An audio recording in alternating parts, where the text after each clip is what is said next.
Basically, ang nangyari dyan is that the establishment or the building is owned by us, not us, but many investors in a corporation.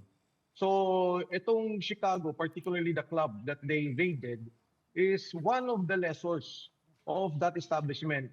Just to give you an example, there are many KTV clubs all over the Philippines, but let's focus on, let's say, Soler, Okada, City of Dreams, and so on and so forth. So ito yung mga establishments na parang pinapalabas nila na merong human trafficking. And that's very bad. Yung human trafficking kasi, pinapalabas mo na may coercion, may intimidation, by force, because that particular case is unbailable. Now, why is it political? Paano hindi political? Ang daming trabaho ng NBI. Yung mga nightclubs ang i-raid nila. And why did we say it's political? And why are we saying about the employees? Pangatlo na to. The first is a family-owned business of which I have divested even long before, 2-3 years before. Ang nagpapatakbo na yung wife ko tsaka anak ko. Sinara din.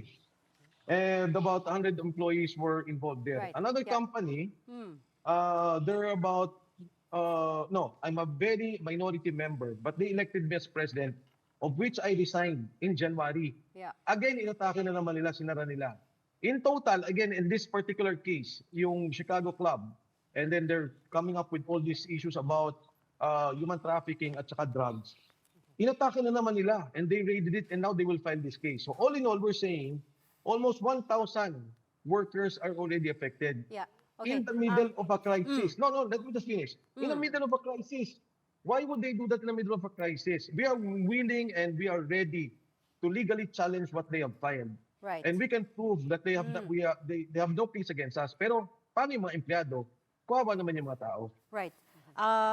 There's a lot of points there, but first of all, I mean, I don't think it's exclusive, right? Just because there's a crisis doesn't mean they can't investigate wrongdoing. But I want to be very clear about something. Are you denying that your family had any involvement at all, or are you denying that there was trafficking going on at the club?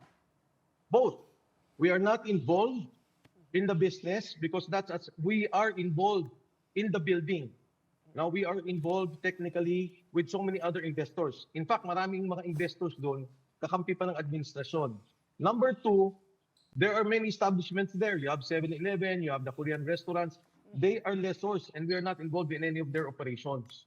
So basically, long story short, landlord po kayo. And that much you are agreeing to. Pero to say, no, because according to the NBI, your family or your wife and your daughter own the establishment, that is erroneous.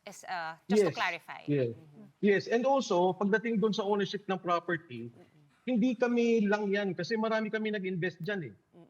In fact, may office din kami dyan and we are renting to the mother corporation which owns the property. Okay, so who owns Chicago, the KTV, Congressman? It's a company, the Chicago company, that I think they already have the NBI report on that. And then yung mismong hotel that they're sabi na we are involved, give up na namin yun in 2019. Kasi we really had that hotel before and we were operating it. But in 2019, it was taken from us. Another group operated it for just, binabayaran nila yung rental. Pero yung point ko, yung sinasabi na, porket crisis, hindi kayo exempt. I agree. But the point is, ang dami nating problema on criminality. And you're attacking KTV clubs, that's the point. You have to remember, human trafficking is parang sindikato yan. Kinukuha niyo yung mga tao, especially in child prostitution, ilalagay niyo sa isang lugar, and then inaano ninyo siya. Parang pino-force ninyo, in-intimidate ninyo to do sexual favors. Yan yun. Yan yung definition ng law. And none of that falls in all of this, even in the testimonies. I saw the reports already that came out. May walang ganun eh.